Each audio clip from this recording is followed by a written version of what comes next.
Yeah, surprise.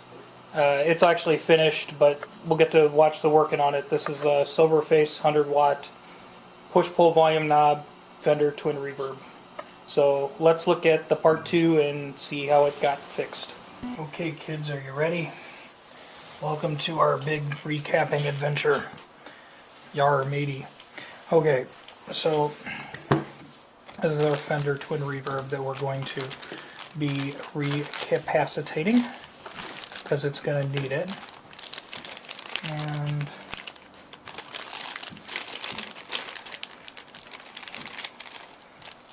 I'm checking out what I have for capacitors here.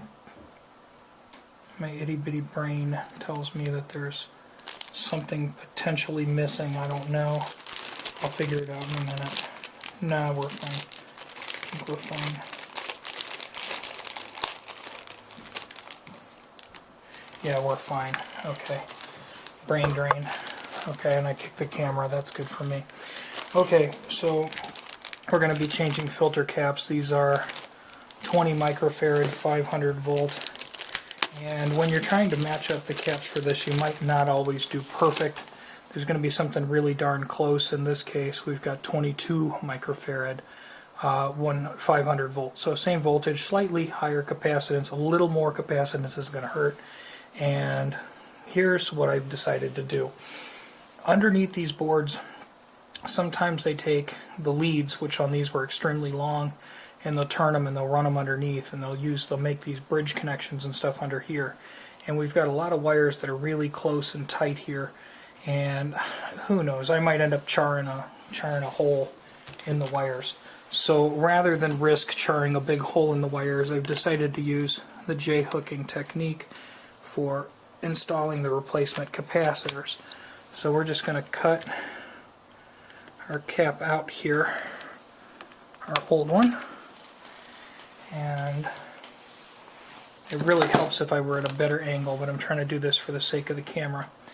And then we're going to take we'll just do one here, we're going to take our pliers and we're going to make a hook on each of these leads, and we'll make a hook on our new leads, make a good mechanical connection that way, and then solder across our hooks.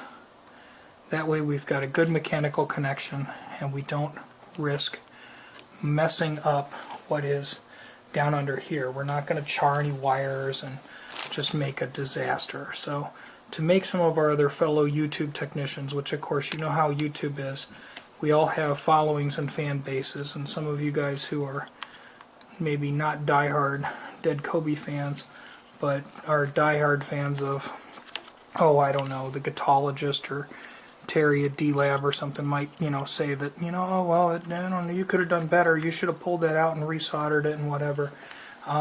It's all up for debate. At the end of the day, the ultimate question is, did it work, and did it work well? And if it works well, it's reliable, and it solved the problem, then why are we complaining about it? So, we'll snip our excess there. And then we'll wind this one around our hook, and then we'll close our hooks off and solder them. So I'm going to want to stick my nose in here and tip things around, so it's going to be bad for the camera angle. But I'm going to trim those extra little leads, put a little solder on there, and make it look neat. I don't know, maybe the camera went out of whack before, but there's your completed capacitor J-hooked in there with the positive going this way. On these amps, the positives all go towards the front except for this one. This one's flipped. They parallel two caps in here together. And again, that's another thing that you can potentially mess up if you decide to pull all the leads out and and do it underneath. So for me, I'm just going to do them work above the board. We're going to use the J-hooks. As you can see, it's plenty secure. It ain't going anywhere. The J-hook is tight. It's soldered thoroughly. This is just going to be less fuss overall. Okay, so there's our job done.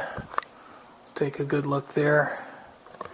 Got our caps in, 22s to replace the 20s, and this is the 100 350s. All of the pluses go this way, back to here, except for this one, which goes towards me. This is the back of the amp back here. This is the rear. That would be the front. So that's good. Now we can flip it over and proceed to recap everything on this side that needs it. And we used F&T caps on the back. We have some more F&Ts. All the big super caps for this are going to be F&Ts and Spragues, and the little bypass caps that don't see much voltage are going to be CE house brand. So we got to do the white one. So I've got two back here. Probably can't see because turn around the camera. We've got 1, 2, 3, 4, 5, 6, 7, 8 caps inside of here that are going to go. These white Mallories have a bad reputation. I tell you, I wonder, this amp doesn't seem to have that many hours on it. I would have thought I would have seen more toasty resistors and everything else on here, and I didn't see any of that. So yeah, hooray for stuff and things, and just keep going. Okay, so recapping on the inside is complete. Whether you agree with me or not, tough cookies. But for example, I've got these wires treading over here, and I've got like 4 things going into a single hole, actually 5 because we got the ground, so I got 5 things stuffed in the hole there. To try to pull that capacitor out of the hole and get another one in there and not mess up anything else is just a nightmare. So it makes more sense on some of these to J-hook. So we've got 25 mic, 25 mic, come down here we've got a 5 mic. That's actually a hard one to find, a 5 mic at 50 volt. Sprague was the only brand I could get it in from C distribution, go figure. And then we've got our, these are originally 80 at 75 volts. They've been replaced by 100 at 100 volts. That's the closest equivalent, and I've seen that one done before. So these are now 100 at 100 caps. This one, again, these were easy to get to. The pads were easy to get to. It was no big deal to change that one. This one, there's a crap ton of wires that are all stuffed into that. Some of these are just, it's just a mess to try to get into these and clean up all the previous solder. So sometimes it just makes more sense. And we have two 2525s back by the Reverb. So that takes care of all the electrolytic capacitors. Earlier, I took some of the bend out of it. I tried to flatten this face panel out a bit, cleaned the dirt off of it, and went through and cleaned all the pots. So likely we'll be in okay shape, but we're gonna put the doghouse cover back on, fire it up, and test for any anomalies. Okay, so this is going to be our first time kicking the tires after did the work. I tested the power tubes. These test like a good set of match tubes. The preamp tubes, everything looks good. Tested okay. My tester, which is one of those orange microprocessor controller things, it can be really stupid with old USA made 12AX7s. It passed all the, what is it, 7025, is that the number on the ones that are the low noise? It passed all of those, which surprised me because a lot of times it just loves to say fail no matter what. But the only one that might be questionable is a 12AX7, and I have that on the normal channel, so we'll play with that. It's probably perfectly fine, but that tester just hates them.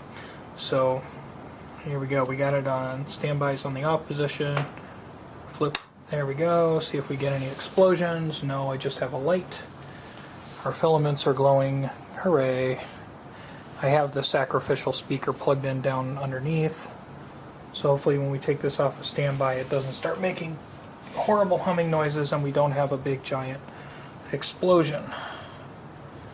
All the tubes are lit up. And we're off standby. Last time when we were off standby we had kind of a bit of a bacon sizzly kind of noise sitting there, and I don't hear that.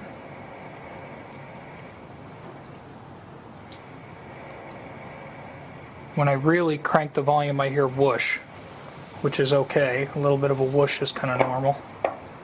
Okay, there's our normal volume cranked up to the max here. Treble, middle, bass. Those pots are being quiet, so that's good.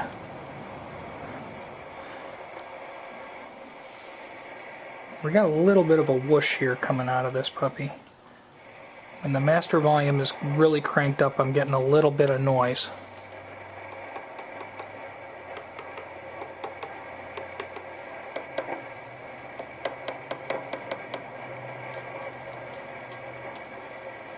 Something somewhere is making noise. Sounds like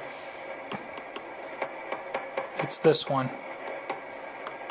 This 12AX7. This is the one my system gave me guff about. It told me that this tube probably had a problem in one of the two triodes. So this one's quiet. That one goes pop, pop, pop. That one does not. I gotta turn this channel up a little bit, I guess, so we can hear the vibrato channel. That does not really go pop, pop. That does not go pop, pop.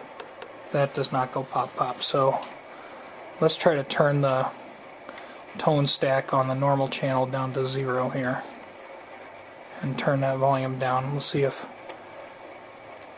I have a feeling if I turn this tube off, let's turn the amp off. Let me just pop this tube out and let's see if our sizzly goes away. This one seems to have a little bit of a microphonic-y noise to it. Let's try it without this tube.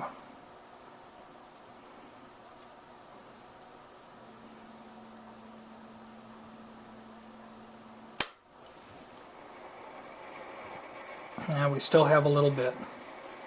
Still hanging in there.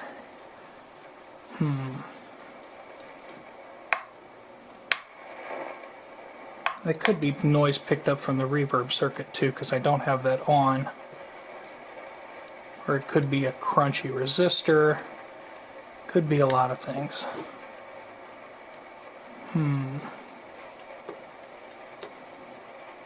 Probably have to go through and start tapping on things.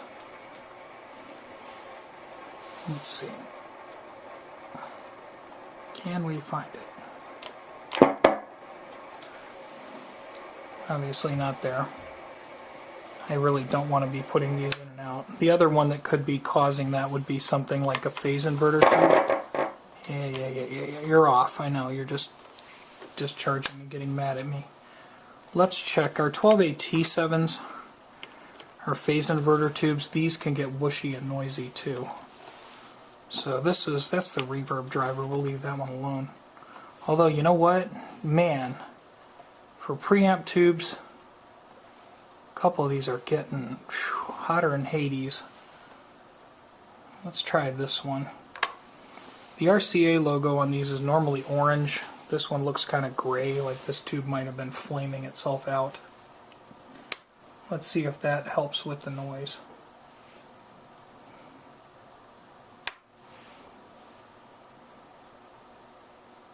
Our amplifier is probably going to be dead silent with this tube missing.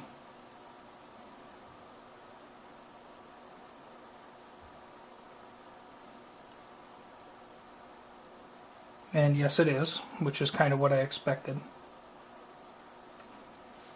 Okay, let me go look through my stash. 12AT7. That might be our noisemaker right there. Okay, so I found another 12AT7 in my stash. And it was an RCA and it was marked as tested good. Ding, ding, ding, ding, ding. That ain't no good. Ding, ding, ding. No, thank you. Okay, so not that one. Keep going. Okay, so I've been fiddling with this for a little while. Having worked on the Mr. Big amp that we have here, which is a blackface type circuit, I realized this circuit runs hotter. There's a lot more gain in here.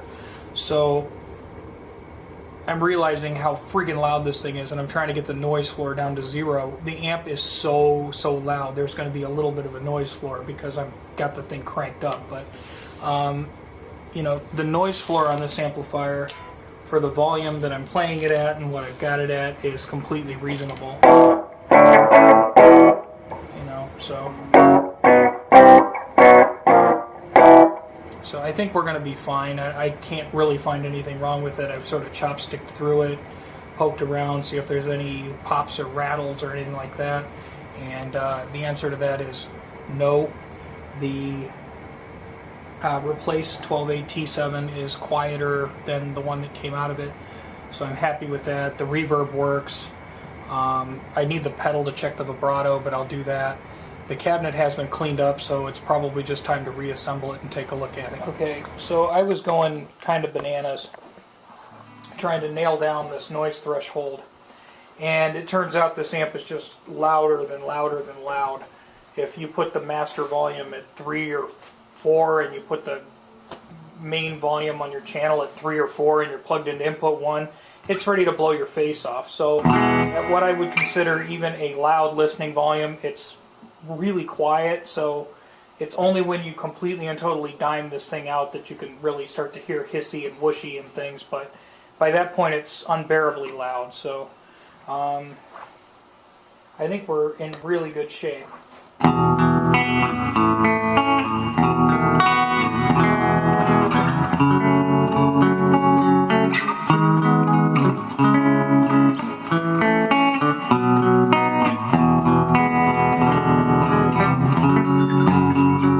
And somebody wants to call me. Okay, I'll leave that in. That was humorously enough a viewer to the channel who's also a technician that I consult with from time to time. So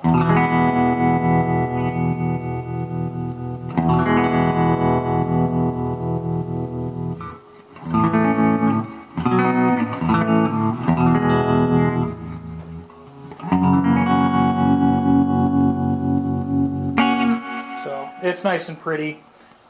Turn the tremolo off there. We got a nice cranky reverb there, and the reverb's at what, 2.5 or 3.5 maybe. And we can turn that up to, say, I don't know, 5. Let's go to 5.5, and then we'll be in like surf territory, right?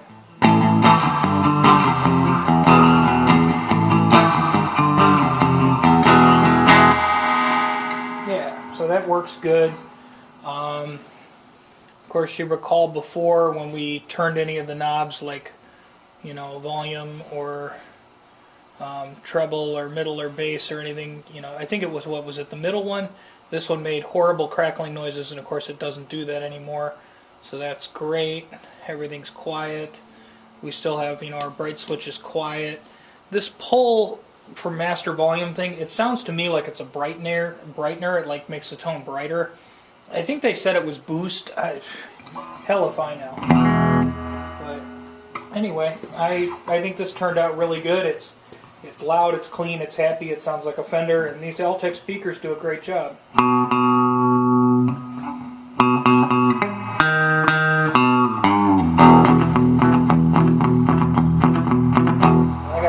Gain on that. We're actually starting to break up. And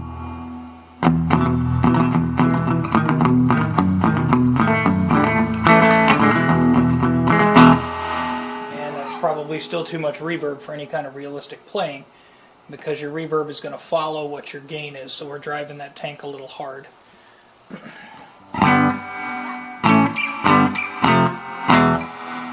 Just for our own amusement, let's turn the master volume down to like whisper quiet.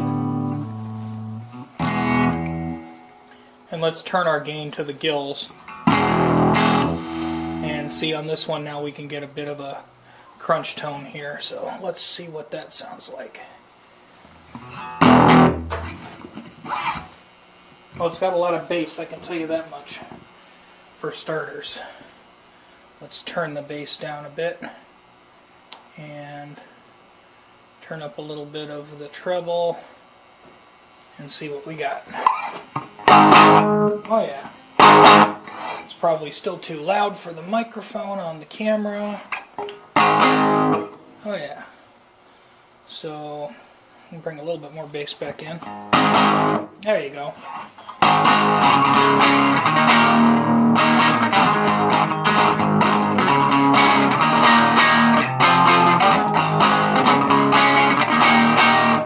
So it's not high gain per se, but you can actually get some little bit of crunchy out of it, which is kind of cool.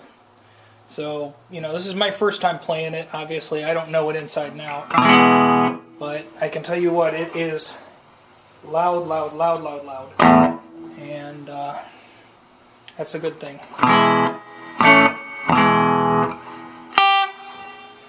Let's see.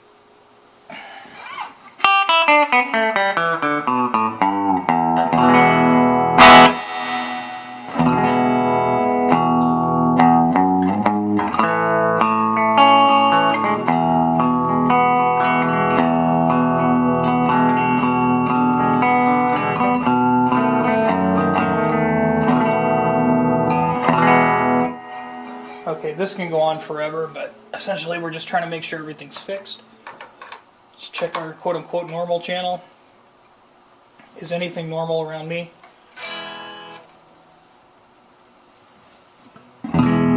Our normal channel appears to have somewhat less gain in it. Let's give a little bit of boosty here.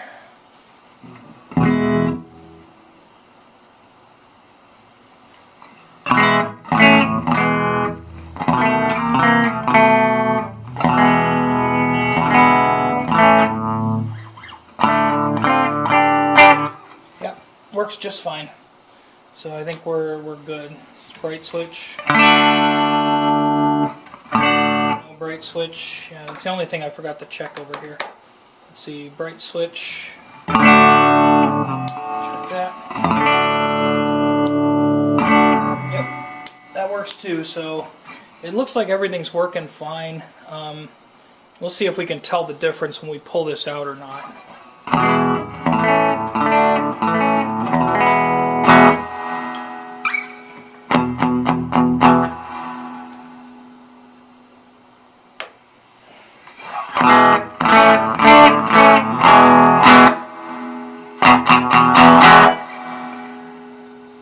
To me, it sounds a lot like a bright kind of treble boost thing, but that's all I can tell you about it.